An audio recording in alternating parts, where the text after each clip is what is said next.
நம்ம எல்லாருக்குமே தெரிஞ்ச மிகவுமே ஃபேமஸான ஒரு 18 சித்தர்கள்ல முக்கியமான ஒருத்தர் யாருன்னு சொல்லி கேட்டோம்னா, கருவூரார் அப்படிங்கிற ஒரு சித்தர். அவரு வந்து பார்த்தோம்னா, தஞ்சை பெரிய கோயில் கட்டிய ராஜராஜ சோழனுக்கு ராஜகுருவா இருந்திருக்கிறாரு. அவரு சொல்றத கேட்டு தான் சித்தர் சொல்றத கேட்டு தான் வந்து பார்த்தீங்கன்னா, ராஜராஜ சோழனே நடந்திருக்கிறாரு அந்த காலகட்டங்கள்ல. ஓகேங்களா?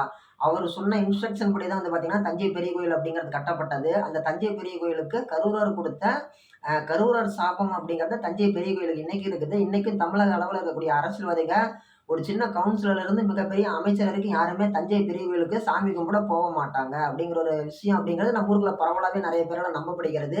இதுக்கெல்லாம் காரணமான கருவூரார் வந்து நெறைய தக் லைஃப்லாம் நெறைய குடுத்திருக்கிறாரு. நெறைய மேஜிக்கல் மூவ்மெண்ட்ஸ்லாம் நெறைய பண்ணியிருக்கிறாருன்னு சொன்னா உங்களால நம்ப முடியுமா? ஆனா அதெல்லாம் உண்மதான். அவரு நெறைய பண்ணியிருக்கிறாரு. என்ன பண்ணியிருக்காருன்னு சொல்லி கேட்டோம்னா, ஒரு நாள் அரசவையில ராஜராஜ சோழன் ஆட்சியில இருந்த காலகட்டங்கள்ல அவர் இருக்கும் உயிரோட இருந்த வரைக்குமே ஆட்சியில தான் இருந்தாரு. அவரு அரசவையில வந்து பார்த்தீங்கன்னா, நெறைய பேர் வந்து எல்லாம் குழுமி இருக்கிறாங்க. குழுமின்னா அனைவரும் எல்லாம் ஒண்ணு சேர்ந்துருக்காங்க. அப்படி ஒண்ணு சேர்ந்திருக்கிற இடத்துல வந்து பார்த்தீங்கன்னா, இந்த மாரி ராஜராஜ சோழன் என்ன பண்றாரு, நான் வந்து தஞ்சை பெரிய கோயில, இந்த மிகப்பெரிய கோவில் பிரகதீஸ்வரர் கோயிலே கட்டுறேனே, பெருவுடையார் கோயிலே கட்டுறேனே, அப்படின்னா நான் போன பிறவில நான் எப்படி இருந்திருப்பேன்னு உங்களுக்கு யாருக்காச்சும் தெரியுமான்னு சொல்லி கேட்கறாங்க. ஒவ்வொரு ஜோசியக்காரங்களும், ஒவ்வொரு அமைச்சர்களும் வந்து இந்த மாரி மன்னர பாராட்டி தள்ளுறாங்க. ராஜா இந்த மாரி நீங்க போன பிறவிலேயே வந்து பார்த்தீங்கன்னா, மிகப்பெரிய ராஜாவா தான் இருந்தீங்க அப்டிங்கிறாங்க. இன்னொருத்தர் என்னன்றாங்க, இல்ல ராஜா நீங்க வந்து சிவபெருமானுக்கு தொண்டு செய்யக்கூடிய ஒரு மிகப்பெரிய ஒரு பொறுப்புல இருந்தீங்க. இன்னொருத்தர் வந்து என்னங்கிறாரு, ராஜா நீங்க வந்து சிவன் கோயில் ஏற்கனவே கட்டியிருக்கிறீங்க. அந்த புண்ணியம் தான் உங்கள தொடருது அப்டின்னு ஒவ்வொருத்தரும் ஒவ்வொரு விதமா புகழ்ந்து பேசிட்டு இருந்தாங்க. எல்லாரும் பேசுறதையும் இந்த கரூரார் சித்தர் பொறுமையா பார்த்துட்டு இருந்தாரு. கடைசியா வந்து என்னங்கிறாரு, கடைசியா வந்து கரூரார கூப்பிடுறாரு ராஜராஜ சோழன். கூப்பிட்டு என்னங்கிறாரு, குருநாதா இந்த மாரி நான் வந்து இன்னைக்கு தஞ்சை பெருவுடையார் கோயில கட்டுறேனே, போன பிறவில நான் என்னவா இருந்தேன்? சிவனோட அம்சம் எனக்கு பரிபூரணமா இருக்குது. நான் போன பிறவில சிவனுக்கு தொண்டு செஞ்சுட்டு இருந்தேனா? சிவனுக்கு வந்து தொண்டு செய்யக்கூடிய பூதகணங்கள்ல ஒருத்தனா நான் பொறந்திருந்தேனா? நான் நிஜமாலுமே சிவன் கோயில்லாம் கட்டுனேனா? அப்படின்னு சொல்லி கேட்டிருக்கிறாரு. உடனே அந்த இடத்துல வந்து தக் லைஃப் ஒண்ணு குடுக்குறாரு. யாரு? கரூரார் சித்தரு. இல்ல ராஜராஜா, நீ ஒண்ணும் மிகப்பெரிய பூதகணமாவும் பொறக்கல, சிவன் கோயிலும் கட்டல, சிவனுக்கு தொண்டும் செய்யல. போன பிறவில நீ வந்து ஒரு மூஞ்சூர் எலியா பொறந்திருந்த. உடனே எல்லாருக்குமே ஷாக்கு. என்னடா இது நம்ம எல்லாருமே மன்னன புகழ்ந்து தள்ளுறோம். இந்த சித்தர் வந்து இந்த மாரி ஒரு வார்த்தைய சொல்றாருன்னு சொல்லி எல்லாருமே ஒரு ஒரு செகண்ட் அப்படியே ஸ்டன் ஆயிட்டாங்க. ஆமா. அப்ப ஆமான்னு சொல்லிட்டு அவரு சொல்றாரு அடுத்தது. "ஆமா ராஜராஜா, நீ வந்து பார்த்தீங்கன்னா, போன பிறவில ஒரு மூஞ்சூரா தான் பொறந்த. மூஞ்சூரு அப்படிங்கிறது வந்து பார்த்தீங்கன்னா, சிவன் கோவில்ல இருக்கக்கூடிய ஒரு ஓரமா ஓடி விளையாடும் பார்த்தியா, அந்த மூஞ்சூரா நீ இருந்த. மூஞ்சூர் என்ன பண்ணும், கோயில்ல விளக்கு எரியும்போது எண்ணெய குடிக்கும். அதோடைய பசிக்கு, அந்த நல்லெண்ணெய. அப்படி குடிச்சிட்டு இருந்த ஒரு சிச்சுவேஷன்ல, நீ உனக்கு போதுமான அளவு குடிச்சிட்ட. அந்த டைம்ல விளக்குல எரிஞ்சிட்டு இருந்த திரி அணைய போயிருந்துச்சு. அந்த எரிஞ்சிட்டு இருந்த விளக்கு அணைய போதுன்றதுனால, உன்னோட மூக்காலயே அந்த திரிய கொஞ்சம் கொஞ்சமா இப்படி நவுத்தி நீ மேல தூக்கி விட்ட. விளக்கு எரிஞ்சிச்சு. அந்த புண்ணியத்தோட பலன் தான் இன்னைக்கு சோழ சக்கரவர்த்தியா நீ இருக்கிற. சிவன் கோயில்ல எரிஞ்சிட்டு இருந்த விளக்கு அணைய போனத, நீ தடுத்து நிறுத்தி அத மறுபடியும் எரியிற மாரி பண்ண. அது எரிஞ்சது என்னமோ ஒரு சில விகடிகை தான். ஓகேங்களா? ஒரு சில விகடிகை தான் அது எரிஞ்சுச்சு. இன்னும் சொல்லப்போனா ஒரு நாழிகைக்குள்ளாடியோ அல்லது 2 நாழிகைக்குள்ளாடியோ தான் எரிஞ்சுச்சு. ஆனா, அந்த சிவன் கோயில இருட்டாவக்கூடாதுன்னு நீ மூஞ்சூரா இருக்கும்போது நெனச்ச பாத்தியா? அந்த புண்ணிய பலன் தான் வந்து இன்னைக்கு சோழ சாம்ராஜ்யத்தையும் உன் கையில குடுத்திருக்குது. அப்படின்னு சொல்லி சொன்னாராம். உடனே எல்லாருமே ஆச்சரியப்பட்டு போயிட்டாங்க. இந்த ஒரு காரணத்துக்கோசரமா இவருக்கு இவ்வளோ பெரிய சக்கரவர்த்தி பதவிங்கிறத கடவுள் குடுத்திருக்கிறாரு அப்படின்ட்டு. இந்த மாரி அவன் மன்னனாவே இருந்தாலும், அவருக்கு சிங் சாங் ஆமா சாமி போடாம, உள்ளத உள்ளபடி சொன்னவர் தான் வந்து பார்த்தீங்கன்னா, கரூரர் சித்தரு. அது மட்டும் இல்லாம இவருக்கு கீழ தான் வந்து பார்த்தீங்கன்னா, இவருக்கு சீடரா வந்து பார்த்தீங்கன்னா, கோரக்கர் அப்படிங்கிற ஒரு சித்தர் இருந்திருக்கிறாரு. அந்த கோரக்கர் இது வந்து பார்ட்டு ஓகேங்களா? முதல் சம்பவம். இது வந்து 2வது சம்பவம். என்னன்னு சொல்லி கேட்டோம்னா, நம்ம எல்லாருக்குமே தெரிஞ்ச கோரக்கர் சித்தர் 18 சித்தர்ல ஒருத்தர். அவரும் இந்த கரூர என்ன பண்றாரு, அந்த வீதி வழியா நடந்து போறாரு. அந்த குடும்பமும் வந்து பார்த்தீங்கன்னா, சிவன் சாமி கும்பிடுற குடும்பம் தான். சிவபக்தர்கள் தான். ரொம்ப வருஷமா குழந்தைங்களே இல்லாம இருந்திருக்குது. குழந்தைங்களே இல்லாம இருக்கவும் என்ன பண்ணியிருக்குது, அந்த அம்மா இருந்துட்டு, சிவபெருமானே எனக்கு குழந்தைங்க இல்ல, எனக்கு குழந்தை குடு அப்படின்னு சொல்லிட்டு, வேண்டுறத இவர் காதுல கேட்டாரு. கேட்டவுடனே என்ன பண்றாரு, அந்த அம்மாவ கூப்பிடுறாரு வீட்டு வாசப்படியிலன்ட்டு. அந்த அம்மா வெளியில வந்து பார்த்தவுடனே, ஏதோ சிவனடியார் வந்திருக்கிறாருன்னு சொல்லி நெனச்சுக்கிட்டு, உடனே வீட்டுக்கு போய் மலமலன்னு எட்டி பார்த்தோம்னா, வீட்டுக்குள்ள போய் மலமலன்னு சாப்பாடு கொண்டு வந்து குடுக்குது சாப்பிடுறதுக்கு. இவரு என்ன பண்றாரு, நான் உன்ட்ட சாப்பாடு வாங்க வரல தாயி. இந்தா தின்னூறு. இந்த தின்னூற நீ சாப்பிடு. உனக்கு வந்து ஆம்பள பையன் பொறப்பான்னு சொல்லி தின்னூறு இவ்வளோ அள்ளி குடுத்துட்டு போறாரு. இந்த அம்மா வாங்கிட்டு உள்ளாடி போகுது. அப்புறமேட்டு கரூரர் போயிடுறாரு. போயிட்டு ஒரு ஒரு 16, 17 வருஷம் கழிச்சு ரிட்டர்ன் வராரு. அதே பக்கமா ஒரு நடந்து போக வேண்டிய ஒரு சூழ்நிலை. வந்த உடனே என்ன பண்றாரு, அதே வீட்டுக்கு வராரு. "என்னம்மா நல்லா இருக்கிறியா?" அப்படின்னு சொல்லி கேட்குறாரு. "நல்லா இருக்கிறேங்க ஐயா. ஆனா நீங்க யாருன்னே எனக்கு தெரியலேன்னு" சொல்லி சொல்லுது. இந்த மாரி உன்ட்ட ஒரு 16, 17 வருஷம் முன்னாடி நான் வந்தேன். உனக்கு பையன் இல்லைன்னு சொல்லி நீ சிவனை கும்பிட்டுட்டு இருந்த என் காதால கேட்டேன். உனக்கு திமிரு குடுத்துட்டு போனேன். நீ சாப்பிட்டு இருக்கணும். இந்நேரம் உனக்கு வந்து உன் வீட்ல பையன் ஒரு 17 வயசுல பையன் இருந்திருக்கணும். உன் பையன கூப்பிடு நான் பேசணும்னு சொல்லி சொல்றாரு. உடனே அந்த அம்மா என்னாங்குது, நீங்க குடுத்த திமிர நான் சாப்பிடவே இல்ல. நீங்க திமிரு குடுத்தீங்க. நான் வாங்கிட்டு வீட்டுக்குள்ளாடி வந்தேன். என் மாமியார் இருந்துகிட்டு, எவனோ ஒரு பரதேசி குடுக்குறான்னு சொல்லி அந்த திமிர வாங்கி நீ திங்கிறியா? உன்ன மயக்கி அவன் கூடயே கூட்டிட்டு போயிருவான். அந்த திமிர தூக்கிட்டு போயி, தூக்கி எறி அப்படின்னு சொல்லி அந்த அம்மா சொன்னாங்க, எங்க மாமியாரு. நான் எடுத்துட்டு போய் என்ன பண்ணேன், கோரப்புள்ள எங்க வீட்டு பக்கம் நெறையா இருந்துச்சு. அது பக்கம் தூக்கி போட்டேன் அப்படின்னு சொல்லி சொல்லுது. சரி, ஓகே. அந்த இடத்துக்கு போய் பார்க்கலாம். உன் பையன் அங்க தான் இருப்பான்னு சொல்லி அவர் கூட்டு போறாரு.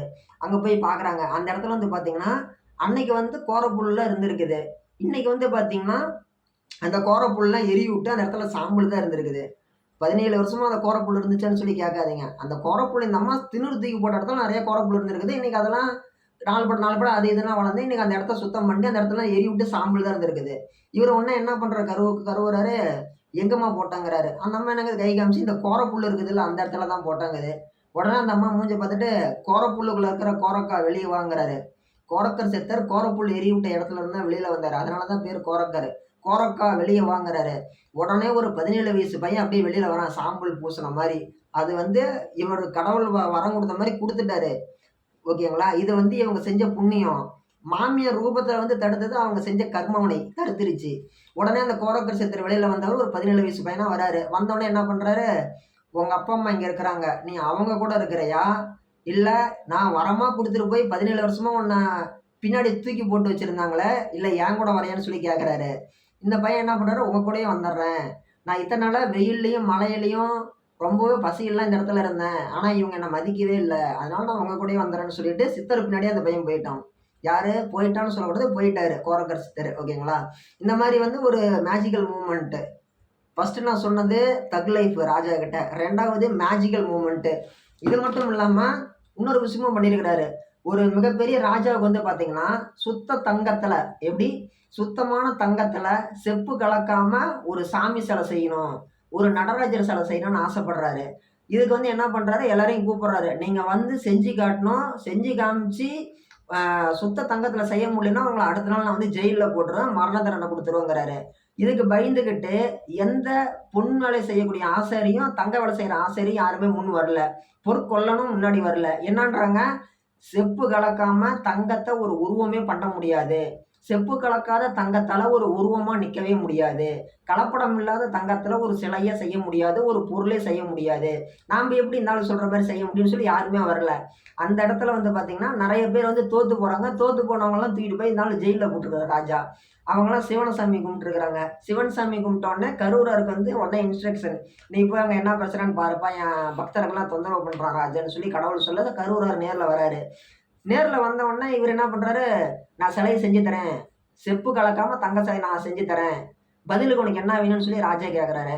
"நீங்க புடிச்சு வச்சிருக்கிற எல்லாரையும் திரும்ப விடுதலை பண்ணிருங்க. எனக்கு அது போதும்ன்னு" சொல்லிட்டு இவரு போய் சிலை செய்றாரு. சிலை செஞ்சு முடிச்ச உடனே ராஜாவ கூப்பிட்டு அனுப்புறாரு. இந்த மாரி நான் சிலைய செஞ்சுட்டேன் பாருங்கன்ட்டு. ராஜா வந்து பார்த்த உடனே சிலையில தங்கத்த கூட செம்பு கலந்திருக்குதுன்னு கண்டுபிடிச்சறாரு. கண்டுபிடிச்ச உடனே, "ஏன் நீ பொய் சொன்னங்கிறாரு?" "நான் உன்கிட்ட என்ன பொய் சொன்னேன்? சிலை செய்யறேன்னு சொன்னேன், செஞ்சு குடுத்துட்டேன்" அப்படின்ட்டாராம். "சரி, சரி. நீ போய் ஜெயில்ல இரு. நான் உன்ன இது பண்றேன்னு" சொல்லி கூட்டிட்டு போய் ஜெயில்ல போட்டாங்க. கருவூரார் சித்தர சிறையில வச்சுட்டாங்க. இவரு உடனே என்ன பண்றாரு, இவரோட லீடர கூப்பிடுறாரு. இவரோட லீடர் வந்து அகத்தியர். இவருடைய குருநாதர் அகத்தியர். கருவூராருக்கு தான் வந்து அகத்தியர் லீடரு. 18 சித்தர்கள்ல அனைவருக்குமே முதன்மையானவர் அகத்தியர் தான். கரூரர் அகத்தியர் கூப்பிட்டோன்னே, அகத்தியர் நேர்ல வராரு. இந்தாண்ட ஜெயில்ல கரூரர் இருக்கிறாரு. கரூரர காப்பாத்துறதுக்கோசரம் அகத்தியரே நேர்ல வராரு. நேர்ல வந்தோன்னே, ராஜா கிட்ட வந்து நடந்ததெல்லாம் சொல்லி புரிய வைக்கிறாரு அகத்தியரு. "உன் இஷ்டத்துக்குலாம் பண்ண முடியாது கண்ணு. தங்கம்னா செப்பு கலந்தா தான் உருவம் பண்ண முடியும்" அப்படின்னு சொல்லி புரிய வச்சுட்டாரு. சரி, என் சீடன வெளிய விடுங்கிறாரு. அப்புறமேட்டு தான் தெரியும், கருவூரார் அப்படிங்கிறவர் தான் நேர்ல வந்திருக்கிறாரு. உண்மையிலே ஒரு மிகப்பெரிய சித்தர்ன்னு சொல்லி ராஜாக்கு அப்புறமேட்டு தான் தெரியும். இவங்க சிறைச்சாலையில போய் பார்க்குறாங்க. சிறைச்சாலையில கருவூரார காணோம். உடனே அகத்தியர திரும்பிட்டு, "நான் உங்க சீடன எதுவுமே பண்ணல. அவரு எங்க போயிட்டாருன்னு எனக்கு தெரியல. என்ட்ட எதுவும் கேட்காதீங்க" அப்படின்னு சொல்லி கையெடுத்து கும்பிடுறாரு ராஜா. உடனே அகத்தியர் என்னங்கிறாரு, "அவன் இங்க தான்ப்பா இருக்கிறான். சரி, ஜெயிலுக்குள்ள தான் இருக்கிறான். உன் கண்ணுக்கு தெரியலையாங்கிறாரு." ராஜாவோட கண்ணுக்கு உண்மையிலே தெரியல. ஓகேங்களா? "ஐயா, எனக்கு நிஜமாலுமே தெரியல. கண்டுபிடிக்க முடியலன்ன" உடனே, அஷ்டமா சித்துக்கள்ல ஒண்ணு என்னன்னு சொல்லி கேட்டோம்னா, அணுவினும் அணுவாய் மாறுதல். அணு அப்படிங்கிறது கண்ணுக்கே தெரியாதது. அத விட அணுவ விட சின்னதா ஒரு உருவம் எடுக்கக்கூடிய ஒரு தன்மை தான் வந்து பார்த்தீங்கன்னா, அஷ்டமா சித்துக்கள்ல ஒண்ணு. இவரு அந்த மாரி உருவம் எடுத்து காத்துல கலந்து தூசியா இருக்கிறாரு. உடனே இவரு என்ன பண்றாரு அகத்தியர, கருவுறாரு, பழைய உருவத்துக்கு வாங்குறாரு. செகண்ட்ல மறுபடியும் அந்த உருவம் வருது. அணுவ விட சின்னதா இருந்த உருவம் மறுபடியும் நார்மலான உருவத்துக்கு வருது. உடனே எல்லாம் ஆச்சரியப்பட்டு போயிட்டாங்க. உடனே கையெடுத்து கும்பிடுறாங்க. "ஏப்பா இவ்வளோ சக்திகள வச்சுக்கிட்டா நீ எங்ககிட்ட ஒண்ணுமே தெரியாத ஒரு சாதாரண மனுஷன மாரி இருந்த. தயவு செஞ்சு நீங்க வந்துருங்கன்னு" சொல்லிட்டு வெளியில வந்தோனே கருவூரருடைய கால்ல விழுந்து அந்த ராஜா மன்னிப்பு கேட்கிறாரு. இவங்க மன்னிப்பு கேட்ட வாட்டி வந்து அந்த சிலைய போயிட்டு ஸ்தாபனம் பண்ண வேண்டிய இடம். ஸ்தாபனம் பண்ண வேண்டிய இடத்துல வந்து ஸ்தாபனம் பண்ண அந்த சிலைய வச்சு யாகம் வளர்த்துனா தான் அது வந்து கம்ப்ளீட் ஆகும் பூஜை. ஆனா இவங்க அந்த இடத்துல வச்சா சிலை கீழ கீழ சாஞ்சு சாஞ்சு விழுகுதாம். அந்த இடத்துல வந்து சிலைக்கு வந்து உயிர் குடுத்தா தான் அந்த இடத்துல சிலைக்கு வந்து தெய்வ சக்தி வரும். அந்த இடத்துல வச்சு பூஜையே பண்ண முடியாத அளவுக்கு அந்த சிலை கீழ சாஞ்சு சாஞ்சு விழுந்திருக்குது. கருவூரார கூப்பிட்டு கம்ப்ளைண்ட் பண்றாங்க. இத நீங்க தான் பண்ணி குடுக்கணும். என்னமோ தடுக்குதுன்ட்டு. அகத்தியர் என்னங்கிறாரு, "நீ போ சாமி, நீ போ கண்ணு போய் பார்த்து குடுத்துட்டு வான்னு" சொல்லிட்டு அகத்தியர் கிளம்பிட்டாரு. கரூரர் வந்து பார்க்குறாரு. மனுஷங்க யாரு கண்ணுக்குமே தெரியல. ஆனா கரூரரோட கண்ணுக்கு தெரிஞ்சிருக்குது. இவங்க சிலைய நடராஜர் சிலை எந்த இடத்துல வைக்க போனாங்களோ, அந்த இடத்துல வந்து பார்த்தீங்கன்னா, ஒரு யட்சினின்னு சொல்லக்கூடிய ஒரு தீய சக்திகளோட ஹெட் மாரி ஏதோ ஒரு சம்திங் ஒண்ணு இருந்திருக்குது. அது என்ன பண்ணுதுன்னா, இந்த இடத்துல சாமி சிலைய வச்சு சாமிக்கு உயிர் குடுத்துட்டாங்க. தெய்வ சக்தி இந்த இடத்துக்கு வந்துருச்சுன்னா, இந்த இடத்துல சாமி இருக்கக்கூடிய இந்த இடத்துல கெட்ட சக்திகள் எதுவுமே இருக்க முடியாது. ஸோ, அவங்க பண்ற பூஜைய நம்ம இந்த மாரி தான் தடுக்கணும்னு சொல்லிட்டு சிலைய தள்ளி தள்ளி விட்டுருக்குது. இவரு என்ன பண்ணியிருக்கிறாரு, வந்தோனே இவரு வந்து ஒரு சில மந்திர வித்தைகள காமிச்சு அத நவுத்தி விட்டுட்டு, இவரு சாமி சிலைய வச்சு பூஜை பண்ணி குடுத்து, கம்ப்ளீட் பண்ணி குடுத்துருக்கிறாரு. ஓகேங்களா? இந்த மாரி நெறைய விஷயங்கள் மேஜிக்கல் மூவ்மெண்ட்ஸ் அப்படிங்கிறது சித்தர் அவரு பண்ணி குடுத்துருக்கிறாரு. உண்மையிலேயே சித்தர்களினுடைய வழித்தோன்றல் அப்படிங்கிறது வந்து பார்த்தீங்கன்னா, மக்கள் அனைவருமே தான். ஆனா, அவங்க கிட்ட இருந்து நம்ம புரிஞ்சுக்கக்கூடிய விஷயங்கள், தெரிஞ்சுக்கக்கூடிய விஷயங்கள் என்ன அப்படி என்னன்னு சொல்லி கேட்டோம்னா, நெறைய பண்புகளும், நெறைய தன்மைகளும், நெறைய மருத்துவ முறையில மக்கள்ட்ட உதவி பண்ணக்கூடிய ஒரு தன்மைகளும், நெறைய விஷயங்கள கத்துக்கணும். எல்லாரும் நல்லா இருங்க. சந்தோஷமா இருங்க.